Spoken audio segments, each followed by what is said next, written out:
Rick James was the wild funk icon of the 1980s, a true super freak with thick braided hair, a fiery voice, and a lifestyle of excess.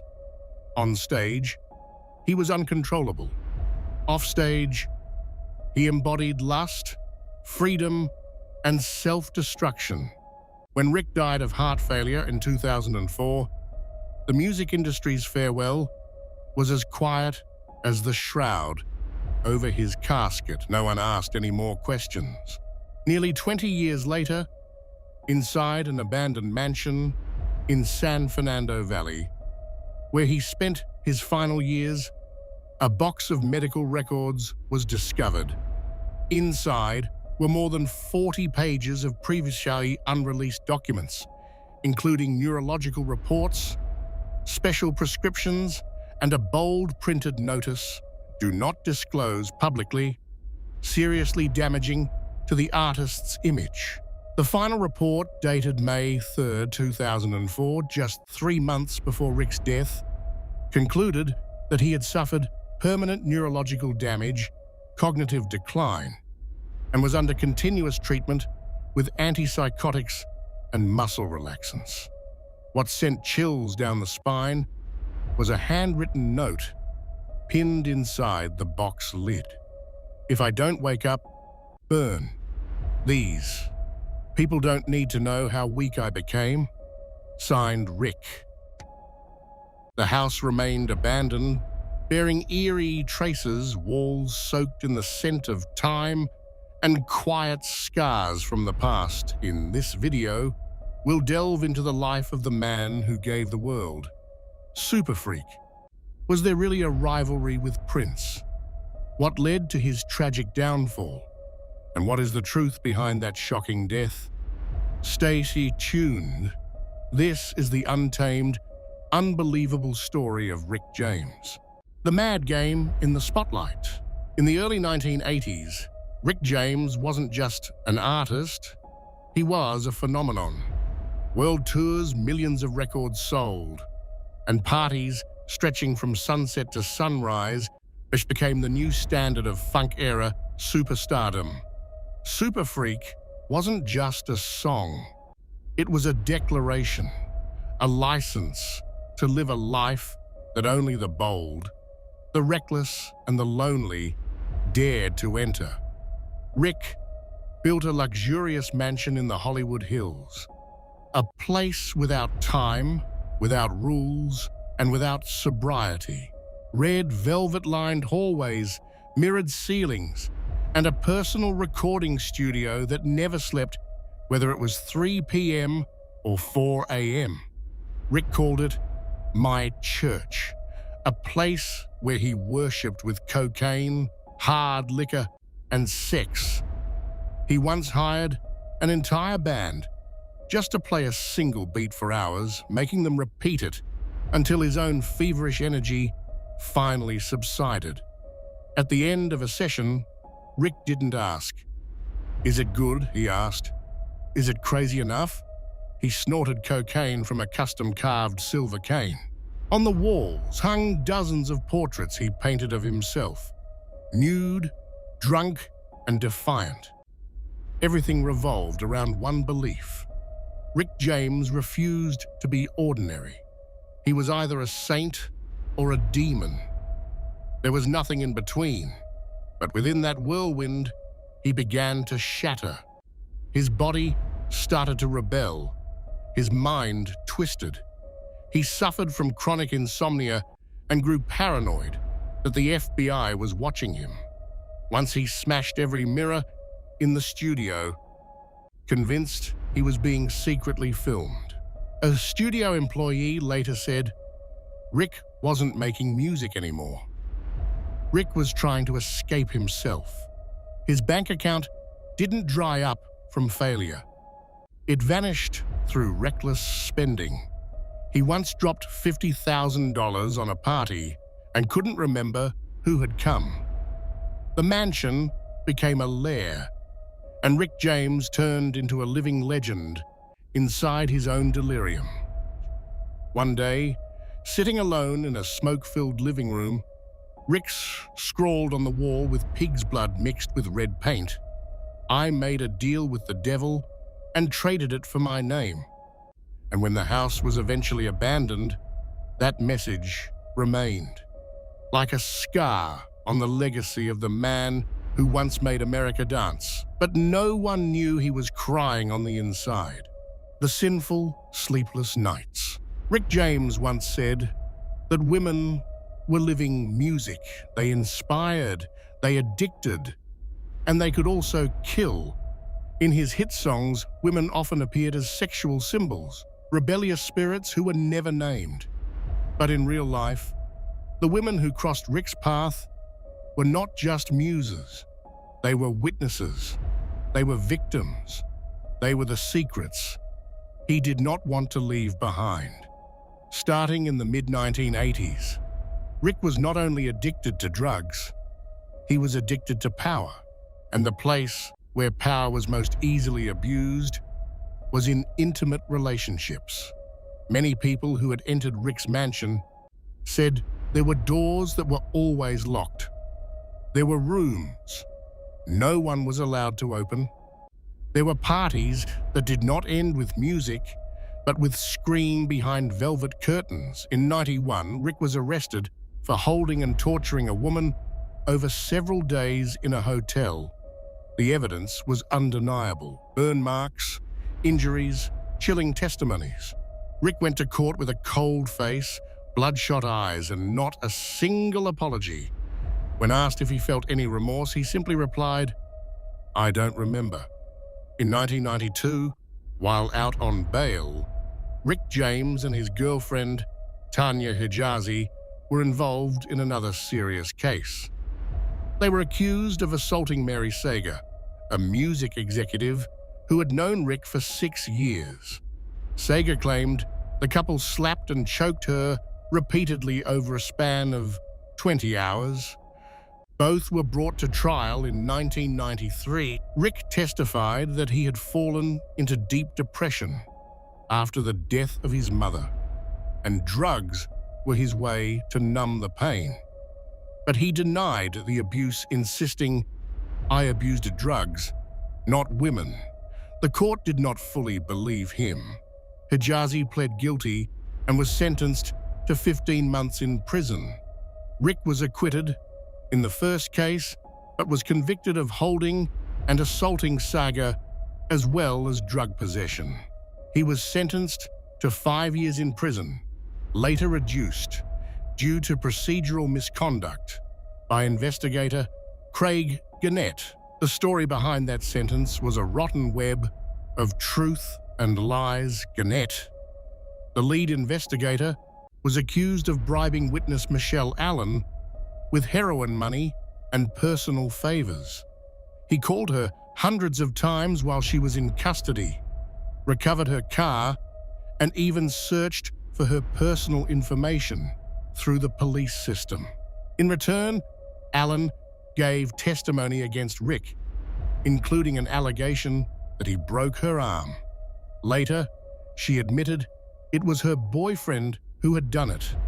Rick James spent over 2 years in prison, during which he wrote more than 300 unreleased songs.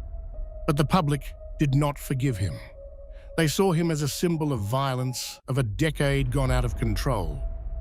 Headlines called him a musical monster, a man who once spread melodies, but now spread fear. And as everything collapsed, Rick kept fighting. When MC Hammer's hit, "You Can't Touch This," which sampled Super Freak, became a global phenomenon. Rick did not feel honored. He felt insulted. "Don't touch me if you don't know what you're touching," Rick told a reporter. Then he sued Hammer and won.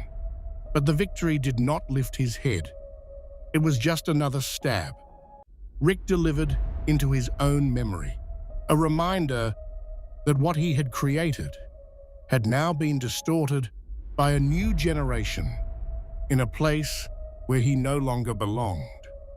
When his abandoned house was searched, After his death, a broken gold earring was found, wedged in the guest room bed frame. No one knew who it belonged to, but under the wooden floor of the recording room, there was a suitcase filled with blurry Polaroid photos, snapshots taken in the dark faces of women without names, handwritten fragments like diary entries with no author. One of the notes read, "They don't leave. They dissolve into me." The collapse of fame and a death in pain. Rick James walked out of federal prison at the end of 1996. There was no press conference, no welcoming arms. No one waited for him beyond the gate. Music had changed. MTV was now playing Nirvana. Snoop Dogg and Mariah Carey funk had become a musty relic of the past. And Rick James, the man who once made America tremble with Super Freak, now resembled a survivor from an era no one wanted to remember. He tried to return to the studio, sent demo tapes to record labels, and reached out to old artists he once supported. No one replied. He proposed collaborations with young rappers, but they declined. The music world had no place for a washed-up Rick James with a legacy of violence. He became bitter. In a 1997 interview, Rick said, "I gave them the groove that made them millions, but they gave me silence." He staged a comeback performance at a small club in Detroit, a place that once revered him like a living god. Only a few hundred people showed up, mostly middle-aged, backstage. Rick sat quietly, his gaze faded, his hands trembling from medication. He held the microphone like he no longer knew what to say to the crowd before him. The press labeled him the old man of funk, the ghost of the 80s. Interviews turned into public interrogations. They asked about his past, his sins, his pain. He deflected. He grew angry. He ruined several tapings because he couldn't bear the lights shining on the chapters of his life he wanted buried. Once, during a recording session, Rick suddenly ripped off his mic, threw it on the floor, and walked away. When asked about the women who had once disappeared from his life, the camera kept rolling, capturing him, trembling, muttering as he walked, "I'm not a monster. I'm just a product of a place where no one forgives." Rick spent his final years in a rundown rental house in San Fernando Valley, far from any spotlight. Old friends no longer called. His children stayed distant. The record labels that once worshipped him now saw him as a broken product beyond repair. Only one person still visited regularly, his former manager, the only one who believed Rick still had something left to give. But that belief could not save him from the darkness, eating away at his mind day by day. Each morning, Rick rose early, sat alone in the living room, wearing headphones and replaying his old recordings as if trying to remind himself that he had once existed. Some afternoons, he wrote pages of journal entries, then tore them up and threw the scraps into the backyard. A neighbor once said he found a piece of paper that read, "I died in 1991. Everything after that was just the shell." Doctors diagnosed Rick with central nervous system degeneration caused by prolonged drug use. He began to babble, panic, lose all sense of direction. One night, neighbors called the police because he was standing in the yard shouting nonsense lyrics and sobbing like a child. People said he had gone insane. But perhaps he was simply releasing what had been trapped inside for years. Once Rick was found unconscious on the bathroom floor, still clutching an unreleased cassette.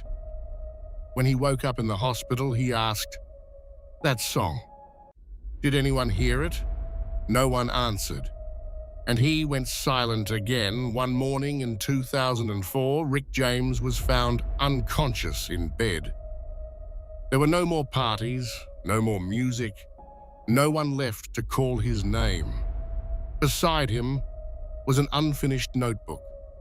On the final page, there was only one line: "Don't let me be forgotten." The secret files in the abandoned house. After Rick James died in August 2004, the music world reported it as if he had simply stepped off his final stage. A short article, a forgotten name, but inside the small house in San Fernando Valley, where he had spent his final days, what remained was not just old instruments or keepsake photos. It was a box of medical records wedged inside a kitchen drawer, and it revealed a side of Rick the public had never seen. Over 40 pages of disorganized documents detailed his mental and physical health from 2000 to 2004. The final report, marked urgent and dated just 3 months before his death, stated clearly: irreversible central nervous system degeneration, severe cognitive decline, recommended 24-hour monitoring.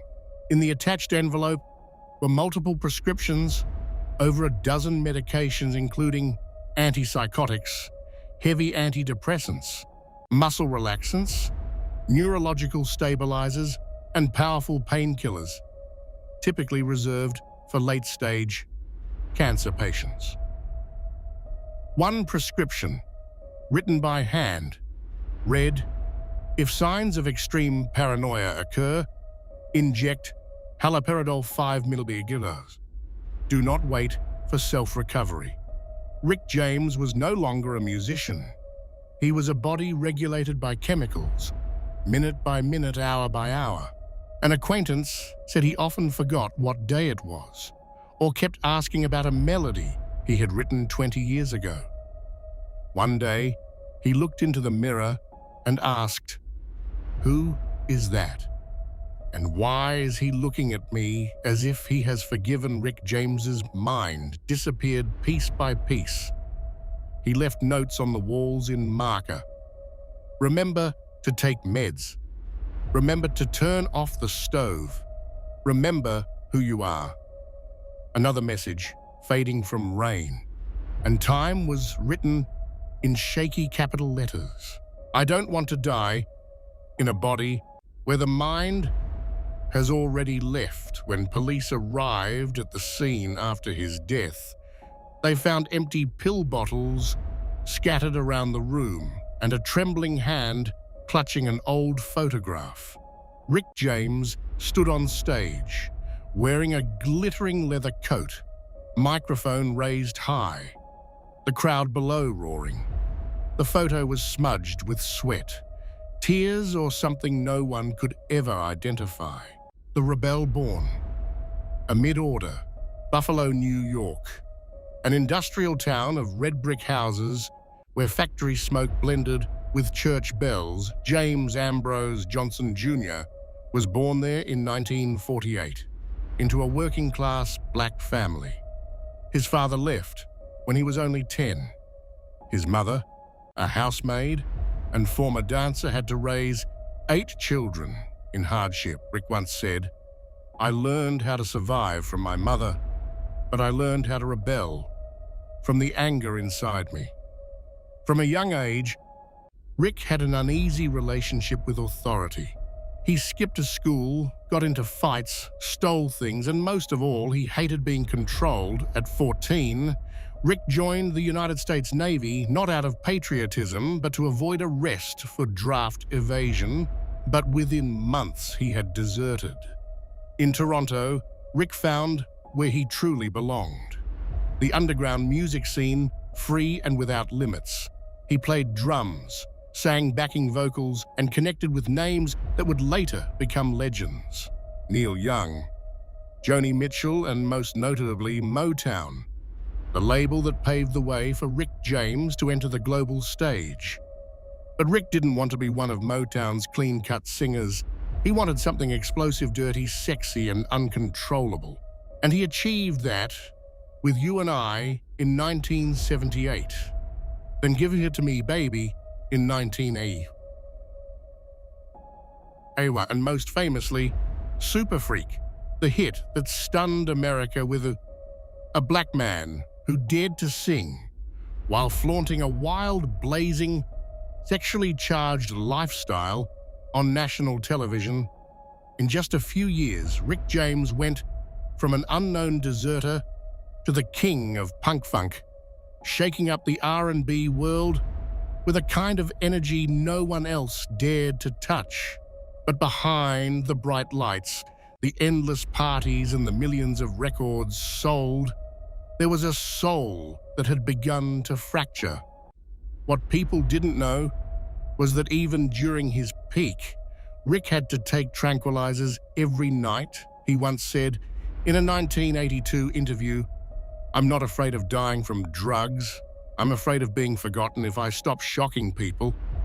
It sounded like a joke at the time, but now after what was found in that abandoned house, it echoes like a prophecy. The doppelganger in the mirror, Prince. No one dared to compare Rick James to Prince, no one except Rick himself. In his eyes, Prince wasn't a genius. Prince was a borrower, a cleaner, more marketable version of what Rick had already done. The long hair, the tight pants, the sensuality, the blur between masculine and feminine, the fusion of funk and rock. He copied me, Rick once declared bluntly in a 1983 interview, but no one dares to call him a thief, because to the industry he looks whiter than I do. The rivalry between them wasn't about music. It was about legacy. Rick always saw himself as the trailblazer, the one who took the first blows, so artists like Prince could walk proudly onto center stage. But when Prince won the awards, the major deals, and the critics' reverence, Rick sank deeper into resentment. The two toured together in 1980, an experience Rick described as a fur-covered nightmare. Prince didn't talk much, he didn't party, he didn't share, and Rick hated that.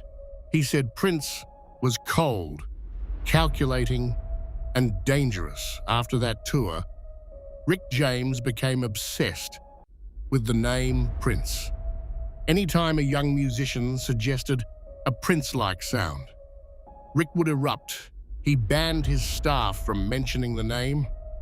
In the studio, and when Purple Rain was released and topped every chart, Rick had no more doubts. He believed Prince had stolen the spotlight. He had once ignited with his own blood. The rivalry turned into a cruel twist of fate. While Prince remained mysterious, creative, and independent, Rick sank into scandals, lawsuits, and addiction. One rose by controlling everything. One fell by trying to control nothing. Rick once wrote in his personal journal, "He didn't kill me, but he made people forget that I ever lived." The legacy left behind. Rick James was once the flame of an era, fierce, defiant, and radiant in the darkness of American music. But that light did not last. It burned him from the inside out. It wasn't scandal or the public that killed him. Rick James died from the very fire he had lit himself through: music, drugs, desire, and a hunger to never be forgotten. He was the embodiment of a generation of artists who lived as if life were a battle. A man who poured all his childhood, pain, scarcity, and dreams into every searing guitar riff. But Rick never learned how to live when the lights went out. To him, the spotlight wasn't just a reward, it was oxygen. And when the world looked away, he could no longer breathe. Some say Rick James deserved to be forgotten, that he was violence, scandal, a fallen old man. But if you turn back the pages of his life, from the poor boy in Buffalo to the king of punk funk to the broken figure behind prison walls, you'll see a man who always fought to preserve a sliver of artistic soul. Amid the inferno of his ego, Rick never asked for forgiveness. He never claimed to be a victim. He didn't write memoirs to explain himself. He didn't appear on talk shows to cry for sympathy. The only thing he left behind was the music and a smoldering ember in the hearts of those who once danced to the bass line of Super Freak, who once got swept away by the madness that only Rick James was wild enough to create. On the day he died, no one played Give It To Me Baby on the radio. But in a small nightclub in Oakland, an unknown DJ mixed the opening bars of You and I, then whispered, "This is for the last man who truly lived, who burned through every beat." Rick James didn't leave under the spotlight, but he didn't die in the dark either. He rests in the space between glory and guilt, like a reminder that some flames, though dangerous, still need to be lit, just so we remember what it feels like to live fully. If this story has touched something within you, a feeling, a memory, or simply a sorrow for a generation of artists who dared to live and burn, hit the subscribe button and join us on the next journey. Thank you for watching